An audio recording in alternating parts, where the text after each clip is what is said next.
안녕하세요. 오늘의 뉴스레터에 오신 걸 환영합니다. 현재 중국은 동시에 한국의 군함에 대응하고자 자국산 대형 구축함의 수를 급격히 늘리고 있습니다. 이에 따라 동북아 군비 경쟁이 한층 더 뜨거워지고 있는데요. 대한민국이 중국에 대항할 구상을 하고 있는 중구축함의 스맥에 대해 말들이 많은데 도대체 언제 등장을 하고 어떤 역할을 하게 될지 궁금해하고 있습니다. 워낙 알려진 게 없는 기밀에 가까운 뉴스이다 보니 대다수의 국민들은 이런 계획이 있다는 사실조차 알고 있는 분이 그리 많지 않습니다. 그래서 준비했습니다. 오늘은 한국이 개발 중인 조특급 군함인 한국형 중구축함에 대해 알아보겠습니다. 현재 엄청난 크기를 갖춘 최첨단 구축함을 우리 한국 해군이 보유할 날이 정말 가까이 왔습니다. 대한민국 해군이 계획 중인 방식은 총 3단계로 구성되어 있는데요. 첫 번째는 FXX부터 KDDX까지 두 종류의 군함을 통해 총 8척을 건조하게 되는데 이것뿐만이 아닙니다. 대한민국이 중국의 항모 전단도 맞설 수 있는 만재 배수량 13영톤급 이상의 광개토 배지 3급 구축함을 개발하고 있다는 소식이 알려져 중국 해군이 당황하고 있습니다. 현재 한국이 만들겠다고 나선 군함의 스맥이 너무 강력하기 때문인데요. 그 군함은 바로 한국의 차세대 대형급 구축함 광개토 배치 3입니다. 한국의 중구축함은 아무리 빨라야 2030년대 중반에 건조될 수 있다는 점을 생각하면 향후 개발될 무기체계까지 생각해 이보다 더 강력한 군함이 될 수도 있다는 것입니다. 한마디로 2030년이면 한국은 꿈의 군함인 한국해군에 완전히 새로운 기함을 만드는 것이 전혀 어렵지 않은 일이 된다는 것인데요. 설계를 마무리 지은 차세대 함정도 이후에 건조될 차세대 구축함은 대한민국의 모든 조선 기술이 집약된 최첨단 완전한 국산 전투함이 될 것입니다. 그런데 사실 한국은 2010년대 중반부터 미국 해군이 운영하는 것과 비슷한 규모의 구축함을 건축할 것을 미리 계획하고 있었고 이러한 계획을 실행에 옮기기 위해 차세대 구축함은 더욱더 크기를 키운 교리로 최종 채택되었습니다. 배의 크기는 러시아의 키로프급을 제외한 세계 3위 수준의 전투함으로서 세종대왕급 구축함보다 더욱 거대한 크기입니다. 또한 칙무공 이순신급 또는 KDX 세종대왕급 배지를 염두에 두고 계획을 진행 중인데요. 그런데 광개토 배지 3급 구축함의 스펙이 놀라움을 넘어 경이롭기까지 합니다. 무려 13영톤 이상의 광대한 전함을 만들겠다고 한국이 선언한 것인데요. 톤수로 환산하면 배수량이 무려 13영톤급 이상에 해당되는데 이는 8영톤급 이상의 군함을 순양함으로 분류하는 세계적인 기준을 초과한 훨씬 큰 규모입니다. 최근 중국이 55형을 10영톤급 순양함을 구축함으로 우기고 있다지만 대한민국의 중구축함에 탑재된 미사일 발사대 크기와 매우 작은 수준에 불과한 게 확인되었는데요. 한국이 개발하는 중구축함은 중국의 뻥스맥과는 다르게 진짜 스맥입니다.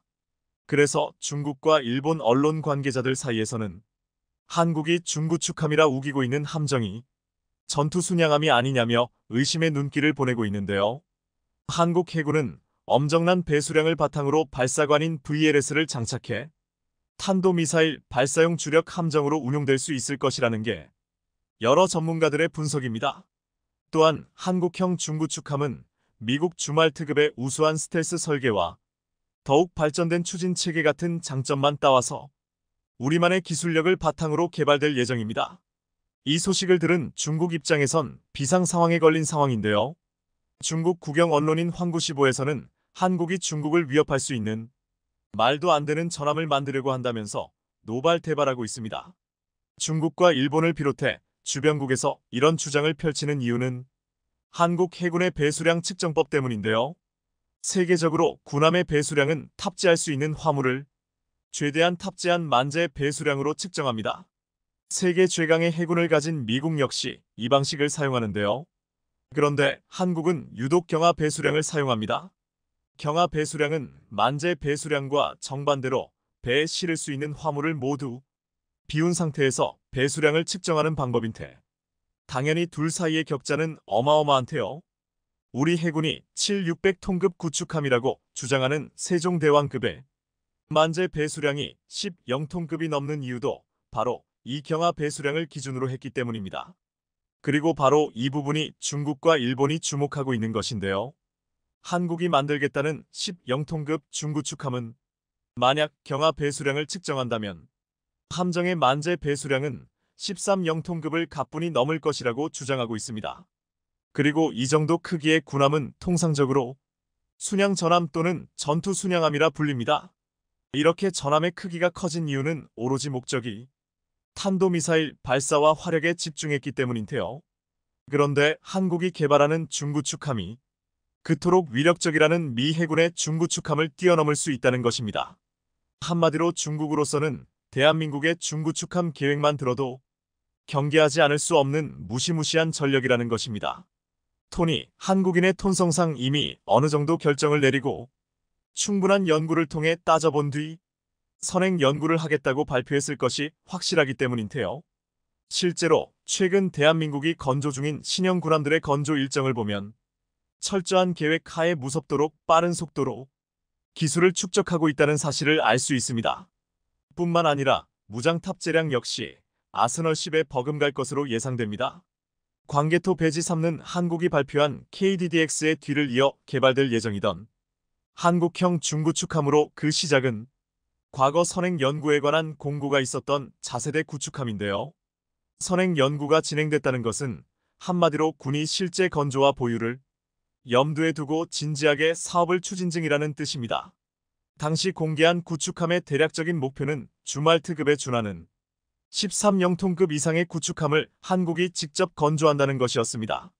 강력한 스텔스 성능과 레일건 탑재를 염두에 둔 우수한 설계로 세계인들의 큰 관심을 받았던 차세대 군함인데요. 국산 초음속 대함미사일 해성과 함대지 순항미사일, 현무 계열 미사일을 개량한 대함 탄도탄을 KVLS와 KVLS 2등을 통해 국산 발사관의 탑재에 이용할 수 있습니다. 함선의 크기로 미루어 보면 약 200발 이상의 미사일을 무난하게 동시에 사용할 수 있는 데 막강한 공격력과 함께 방어력도 발군일 것이 분명한데요. KDX에서 저탑재된 국산 완전 전기 추진 체계 개량형을 탑재해 현재 개발이 거의 완료된 고출력 에너지 레이저 무기를 마음껏 사용할 수 있을 것이며 함대공 유도탄이 사업으로 획득된 국산 증장거리 유도탄과 LSAM 개량형 탄도탄 요격용 미사일을 탑재해 현존하는 거의 모든 미사일에 격추할 수 있는 능력을 확보할 것입니다. 뿐만 아니라 KDDX에서 완성된 스텔스 설계를 채용해 주말 특급과 같은 동급 이상의 압도적인 스텔스 능력을 확보하게 될 예정인데요. 한마디로 한국의 차세대 중구축함은 바다에 떠다니는 투명 전함으로 보시면 됩니다. 그런데 여기서 더욱 대단한 것은 이 모든 것들이 완전 국산 함정에 완전 국산 센서 체계, 완전 국산 무장이 결합되어 미국 정도나 독자적으로 구축할 수 있던 협동 교전 능력 실시를 오로지 대한민국만의 힘으로 구현할 수 있게 된다는 것인데요. 그렇기에 중국, 일본이 경악하는 이유이며 대한민국 해군은 전 세계가 깜짝 놀랄 궁극의 전투함을 구상하고 있는 순간입니다. 서방 언론에서는 한국이 아시아의 호랑이라고 불려져 있는데요. 저희 폴란드는 앞으로 유럽의 호랑이가 되겠다는 희망을 가지고 있습니다. 지난 13일 현지 시각 폴란드 동부 민스크 미조비에츠키 공군기지에서 모라비에츠키 폴란드 총리가 한국형 FA-50 전투기 등 군사장비들을 둘러본 후 기자회견을 했습니다. 여기서 모라비에츠키 총리는 한국이 아시아의 호랑이라 불리는 것처럼 폴란드도 유럽의 호랑이가 되겠다고 말했습니다. 폴란드는 한국산 무기를 대거 도입해서 전 세계의 주목을 받고 있는데 이제는 한국산 잠수함까지 도입하려 하고 있습니다. 폴란드의 무장 강화와 우크라이나의 최근 강력한 반격은 기어코 전쟁을 승리로 끝내려는 러시아를 궁지에 몰아넣고 있습니다. 이에 지금 심상치 많은 움직임이 일어나고 있습니다. 김정은이 지난 13일 4년 5개월 만에 러시아 푸틴과 러시아 보스토친이 우주기지에서 만났습니다. 이번 북러 회담에서는 무기 거래가 핵심 의제로 다뤄질 것으로 전망돼 한국은 물론 국제시회가 촉각을 세웠습니다. 하지만 전문가들은 러시아가 미국과 국제사회를 의식해 로켓이나 핵추진 잠수함 기술 등 군사기술은 주지 않고 포탄을 받는 대가로 에너지와 식량을 줄 것이라고 예상했습니다. 하지만 푸틴은 우주기지에서 김정은과 만나 현지 매체의 북한의 인공위성 개발을 도울 것이냐는 질문에 그래서 우리가 이곳에 온 것이라며 김정은은 로켓 기술에 큰 관심을 보이고 있다고 말했습니다. 북한의 ICBM과 사실상 동일한 기술인 인공위성을 쏘는 기술을 준다는 것은 미국을 사정거리에 두는 ICBM을 만드는 것을 돕겠다는 것으로 큰 파장을 일으켰습니다. 여기에 더해 세종연구소 정성장 통일전략연구실장은 정찰위성 기술 외에 푸틴 대통령이 핵추진 잠수함 기술의 북한 이전도 약속했을 개연성이 높다고 관측했습니다. 이러한 예상 밖의 행보에 미국은 물론 국내에서도 큰 충격을 받고 있습니다. 지금 국내에서는 우크라이나에 살상 무기를 지원하자는 말이 나오고 우리의 수건이었던 핵잠수함도 빨리 만들어야 한다는 주장까지 커지고 있습니다.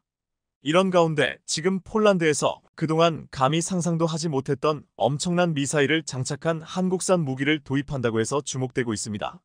지난 13일 우크라이나는 크롬반도 세바스토폴의 러시아 흑해 함대 사령부를 공격해 함정 2척에 피해를 입히고 해군 조선소에 대규모 화재가 발생했다고 미 뉴욕타임스가 보도했습니다. NYT는 이날 새벽에 발생한 이번 공격이 러시아가 우크라이나를 침공한 지 19개월 사이 가장 대규모의 공격으로 보인다고 했습니다. 이것은 러시아 점령지 깊이 공격하는 우크라이나군의 능력이 강화되고 있음을 보여준다고 전했습니다. 러시아 국방부는 현지 주민들이 소셜 미디어에 세브모르자보드 조선소에서 발생한 화재와 폭발 장면 사진을 올린 뒤 이례적으로 우크라이나의 크롬반도 공격이 성공했음을 인정했습니다. 이렇게 러시아 최강 전력이라 불리는 러시아 흑해 함대가 개전 초 모스크바함을 잃으며 타격을 입었는데 이제 함대 사령부까지 위협을 받으면서 예상 못한 해상전에서 러시아가 밀리며 우크라이나가 선전하고 있습니다. 그동안 러시아 흑해 함대는 폴란드를 비롯한 주변 국가들에게 두려움의 대상이었지만 이제는 강력한 해상 전력을 갖춘다면 해볼 만한 상대로 여겨지고 있습니다. 이런 상황을 본 폴란드는 이 같은 러시아들 압도하기 위해서 이제 육군과 공군에 이어 해상 전력까지 강화시키려 하고 있습니다. 폴란드는 지금 이를 위해 3조 원 규모의 잠수함 도입 사업 오르카 프로그램을 실행하고 있는데 이번에는 입찰 방식으로 조달하려 하고 있지만 이미 한국산 잠수함이 내정된 게 아니냐는 말을 듣고 있습니다. 지난 5일 폴란드 키엘체에서 열린 국제방위산업 전시회에서 두다 폴란드 대통령이 가장 눈여겨본 한국산 무기가 있었습니다. 두다 대통령은 하나오션의 3,000톤급 잠수함 장보고 3배 지배치 이 모형에 멈칫섰고 긴 자망 시간과 더불어 차별화된 무장 능력에 대해 중점적으로 설명을 들었습니다. 하나오션 중형 잠수함은 기존 재래식 잠수함보다 자망 시간을 크게 늘렸는데 세계 최초로 자망 중 공기가 필요 없는 공기부료 추진장치 AIP와 리튬이온 배터리를 적용한 하이브리드 더젤 잠수함으로 개발되었기 때문입니다. 한화에어로스페이스와 공동 개발한 리튬이온 배터리로 기존 납축전지보다 3배 이상 자망 시간을 늘렸습니다. 핵잠수함에 비할 수 없지만 기존 재래식 잠수함의 약점을 상당 부분 극복했다고 했습니다. 그런데 이러한 긴 자망 시간보다 잘 알려지지 않았지만 차별화된 무장 능력에 한국이 숨겨왔던 엄청난 무기가 있다고 했습니다. 지금 우리 군과 국방과학연구소가 새로운 잠수함용 SLBM 수중발사장치를 작년 7월부터 개발에 들어가 2027년까지 완성할 계획으로 진행하고 있습니다. 이것이 완성되면 장보고 3 안창호급의 개조 장착되고 현재 건조에 들어간 배치에도 적용된다고 했습니다. 또한 이제 막 폴란드가 도입하려는 잠수함에도 이것이 적용될 것은 당연해 보이고 있습니다. 그러면 안창호급은 배치된 지 5년 만에 새로운 수직발사장치를 탑재하기 위해 개량 작업에 들어가게 되는데 이렇게 새로운 장치를 만드는 이유는 엄청난 미사일을 장착하기 위해서입니다.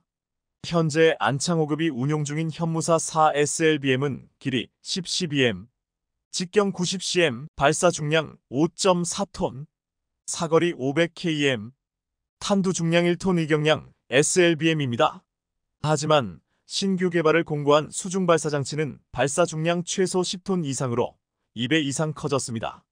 전문가들은 새로운 10톤 이상급 발사체를 현무 5 고위력 탄도미사일로 추측하고 있습니다.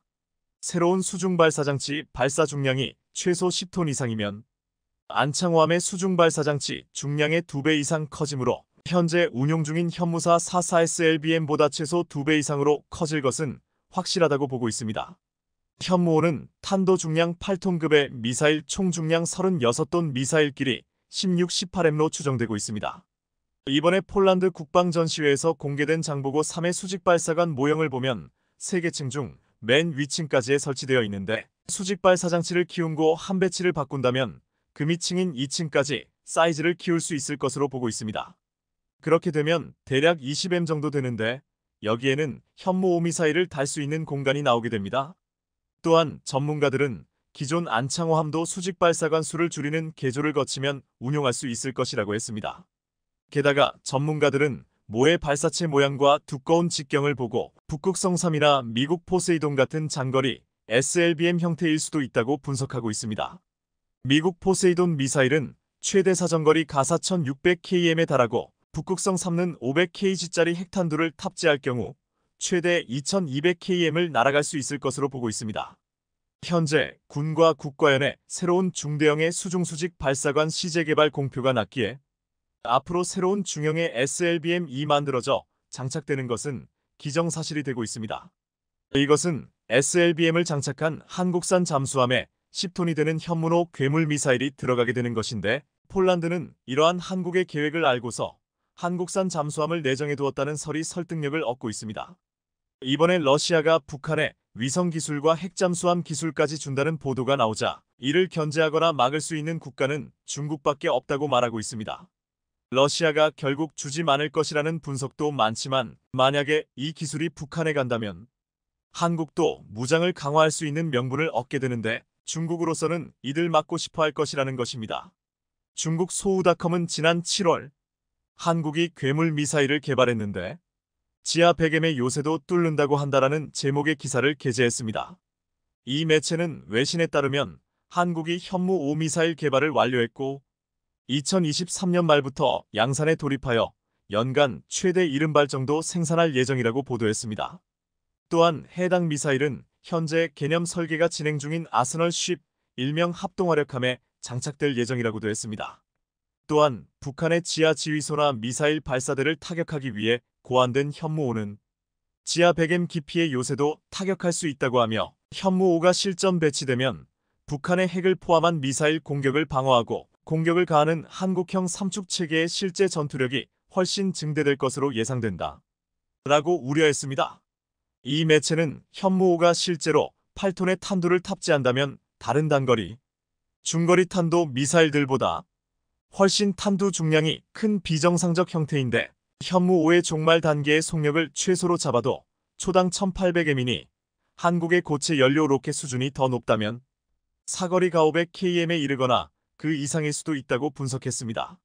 이것은 북한은 물론 중국도 위협할 수 있는 수준입니다. 그리고 이 매체는 한국이 마음만 먹는다면 더욱 사거리가 꽤 미사일, 심지어 ICBM도 개발할 수 있다고 보았습니다. 한국은 오랫동안 핵잠수함을 만들겠다고 하는 열망이 있었는데 이번에 북러의 위험한 거래를 보고서 우리도 미국에서 핵잠수함 건조를 인정받아야 한다는 말이 나오고 있습니다. 이미 한국은 핵잠수함을 계획하고 여기에 10톤의 현문 5미사일까지 달 준비를 하고 있습니다. 지난 8일 국산 초음속 전투기 KF-21 보라매가 중거리 공대공 미사일 미에러미티어 첫 실사격에 성공의 보라매는 이제 유로파이터 라팔 그리펜에 이어 미티어 실사격에 성공한 세계 네 번째 전투기가 됐습니다. 미티어 미사일은 음속의 4배가 넘는 속도로 200km 이상 떨어진 거리에 있는 적도 타격할 수 있는 강력한 성능을 보유하고 있는데요. 대한민국이 아시아 최초로 이 강력한 미사일을 사용하는 국가가 된 것입니다. 미티어 실사격 성공으로 KF-21은 원거리 탐지 및 격추 능력을 증명하게 됐고 특히 한국산 AESA 레이더와 5세대 공대공 미사일 체계 통합까지 완성함으로써 앞으로 수출에 크게 기여할 것으로 예상됩니다. 나정 나열 화지 2처럼 한국의 KF-21이 고난도의 테스트인 미티어 미사일 실사격 시험까지 성공적으로 통과하자 주변국들은 긴장할 수밖에 없게 됐습니다. 중국, 일본은 물론이며 최근 한국산 무기를 앞다투어 도입하고 있는 동남아까지 공군력 지각 변동이 생기기 때문입니다. 특히 중국에서 과거 논란이 되었던 미사일 실패 장면이 다시 화제가 되고 있습니다. 중국산 미사일이 우왕좌왕 날아가다가 탱크도 파괴시키지 못하는 장면인데요. 말 그대로 도비탄이 된 것입니다.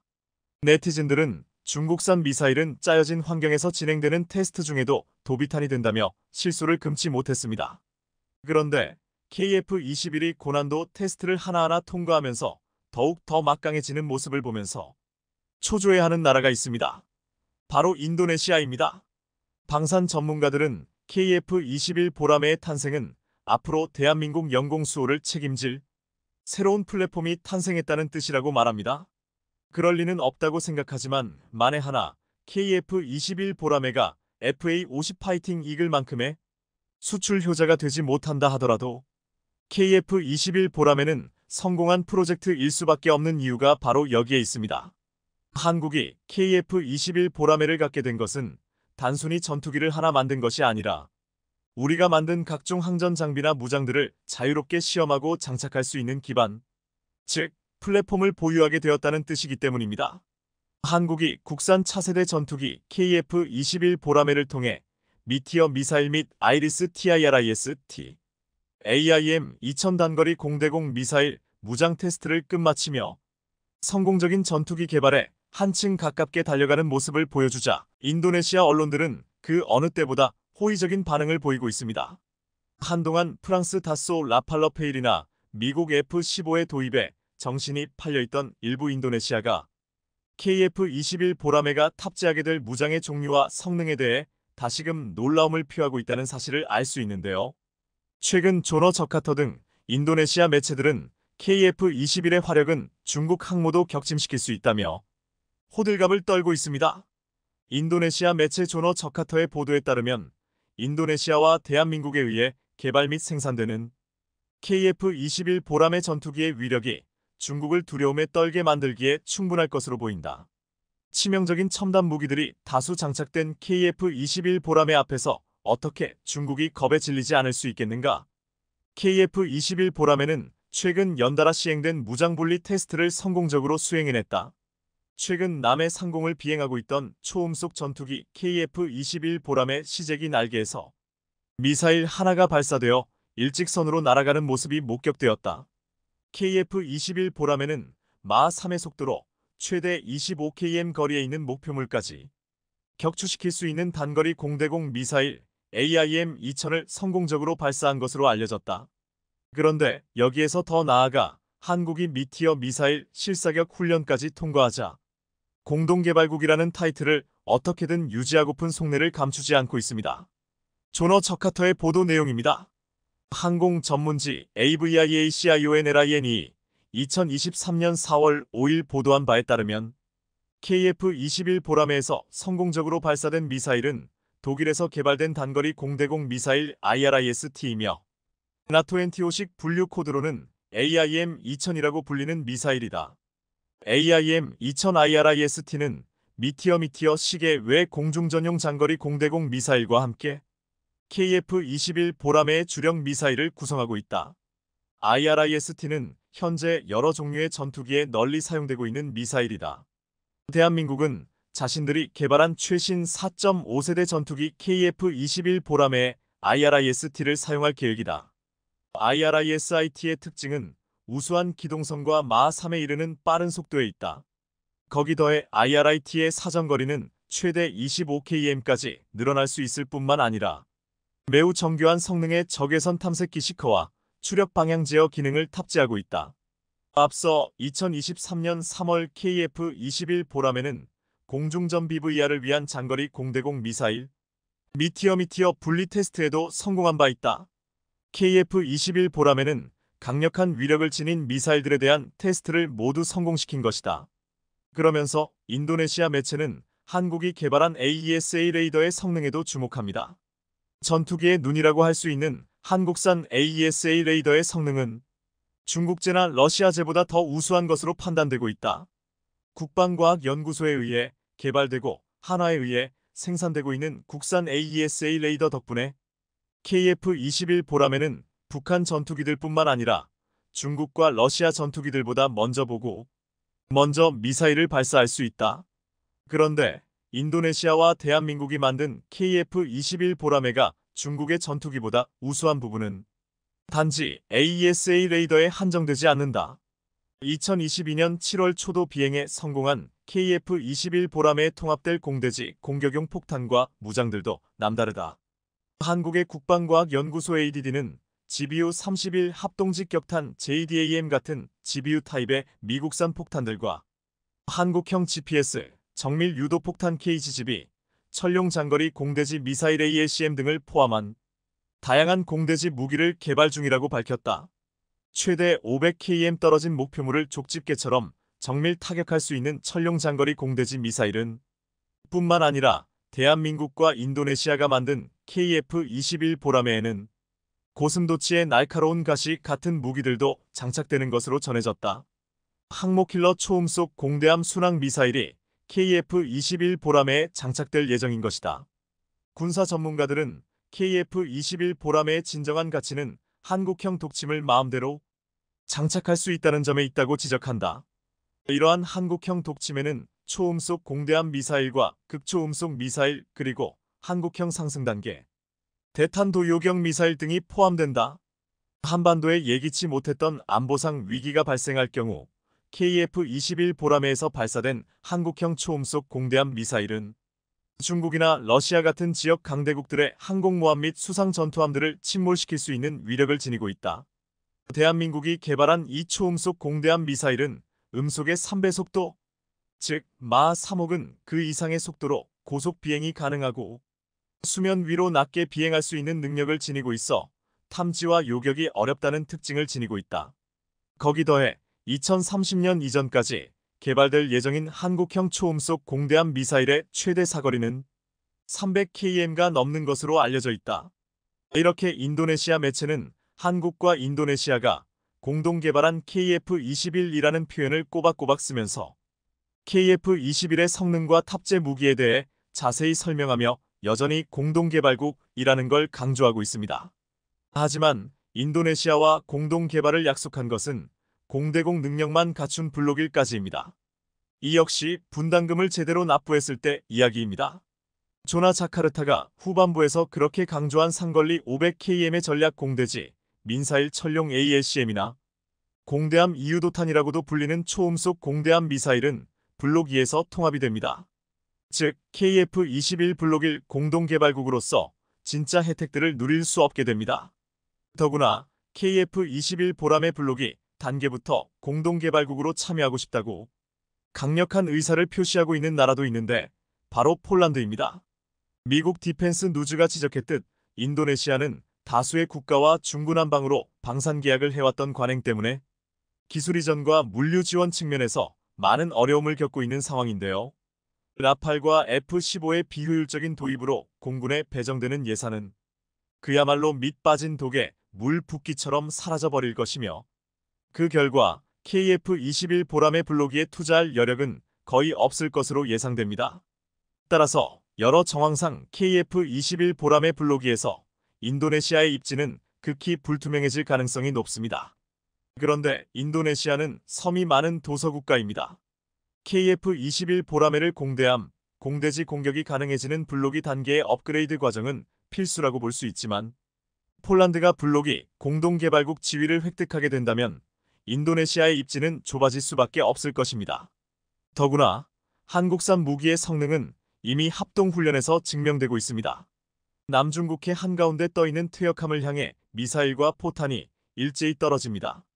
집중포화를 맞은 퇴역함은 검은 연기를 뿜어내더니 물보라를 일으키며 바닷속으로 침몰합니다. 미군과 필리핀군이 지난달 말부터 진행 중인 연례합동 발리카탄 훈련 현장입니다. 한국이 필리핀에 수출한 함대함 미사일 해성과 FA-50 전투기도 이번 훈련에서 주력 무기로 사용됐는데요. 표적이 된 선박은 4-700 톤급 칼리라야호로 2008년 중국에서 건조돼 필리핀군 연료 보급선으로 사용되다가 2020년 퇴역했습니다. 필리핀군이 보유한 퇴역 함정 가운데 유일한 중국산 선박인데 이번 훈련에서 적군 함정 역할을 한 겁니다. 최근 남중국해에서 격화된 중국과 필리핀 간 영유권 분쟁 상황이 반영된 것으로 풀이됩니다. 중국 당국도 미군과 필리핀의 합동 군사훈련이 중국을 겨냥한 것이라고 반발해 왔습니다. 하지만 아랑곳하지 않고 미군과 필리핀군은 섬 지역을 탈환하는 합동훈련을 진행하기도 했는데 이번 훈련은 중국의 타이완 침공을 가정한 것이란 분석이 나오고 있습니다. 한국이 KF-21은 고난도 미티어 실사격까지 통과함으로써 시장에서의 가치는 더욱 올라갈 전망인데요. 이런 모습을 보면서 인도네시아의 속내는 아마 돈은 없는데 한국의 KF-21은 놓치기 너무 아깝고 그럴 텐데요. 시간만 끌 게 아니라 현명한 판단을 내려야 할 것입니다. 대한민국의 방산 수출의 효자로 손꼽히는 KE 전차가 이번에도 대형 사고를 쳤습니다. 무려 10조 원 규모의 추가 수출이 확실시되면서 이름값을 톡톡히 하고 있는 건데요. 그런데 최근 루마니아 수출을 앞두고 진행된 KE 실사격 테스트에서 반전의 결과가 나와 현지에서 발칵 뒤집어졌다고 합니다. 오늘은 KE 전차의 최근 소식에 대해 자세히 알아보겠습니다. 우크라이나 사태 이후 루마니아가 군사력 확충을 위해 방위비를 큰 폭으로 늘리며 글로벌 무기 시장의 큰 손으로 급부상하고 있습니다. 이런 가운데 최근 현대로템의 KE가 루마니아 수출을 목전에 두고 있다는데요. 방산업계에 따르면 대한민국 주력 전차인 KE를 루마니아 군 당국에서 단수 후보로 올려 마침내 최종 평가를 한창 이어가고 있는 사실이 드러났습니다. 현재 루마니아는 노후화된 전차를 신형 전차로 대체하려는 움직임을 보이고 있는데 교체 물량이 최소 300대에서 최대 500대에 이를 것으로 추산되고 있습니다. 사실 루마니아 전차 사업에서 KE의 경쟁 기종이 있었는데 바로 미국의 에이브럼스와 독일의 레오파르트였습니다. 그런데 이들 전차를 제치고 KE가 단독 후보에 오르며 수출이 가시권에 들어오게 됐습니다. 이렇듯 루마니아가 망설임 없이 KE를 선택할 수 있었던 배경에는 다른 경쟁 기종과 상대가 되지 않는 뛰어난 성능을 보유하고 있기 때문입니다. 앞서 루마니아 군은 KE에 대해 에이브럼스, 레오파르트 전차 가격의 절반밖에 되지 않지만 무게는 10톤이나 가벼워 기동성이 뛰어나고 화력도 상당하다고 극찬했었습니다. 실제로 루마니아 군이 계산한 결과 KE 전차의 가격은 최대 200억 원 규모지만 반면에 에이브럼스와 레오파르트의 가격은 각각 400억 원으로 여기에 옵션을 더하면 추가 비용이 더 드는 것으로 추산됐습니다. 이렇듯 비싸기만 하고 성능도 그저 그런 전차를 구매하는 국가는 전 세계 어느 곳도 없을 것입니다. KE에 흠뻑 빠진 루마니아 정부는 KE가 노르웨이의 극한의 현지 시험 환경에서 뛰어난 기술력을 입증했다며 KE를 입이 닳도록 칭찬하기도 했습니다. KE의 가성비는 물론 빠른 납기, 안정적인 유지 보수 정비 지원 역시 루마니아가 KE의 매력에 흠뻑 빠진 또 다른 이유로 꼽히고 있는데요. 사실 이미 앞서 작년에 루마니아 정부 인사들이 방한했을 때 루마니아 국방부 장관이 현대로템 사업장을 직접 방문하는 등 적극적인 모습을 보였었습니다.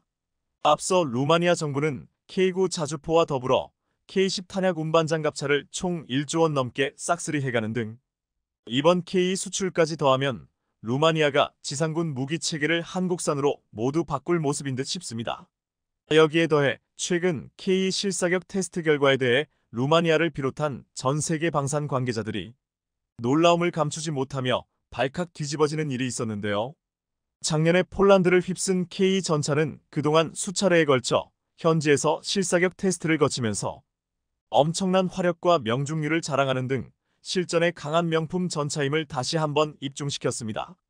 그리고 지난달 초 있었던 폴란드 최대 규모의 나토 연합 지상군사훈련 드래곤 24에서 KE가 당당히 기갑 전력으로 첫 투입되면서 이를 계기로 실전에서도 내로라는 타 기종 전차들과 견주어도 손색이 없다는 사실을 뽐냈습니다.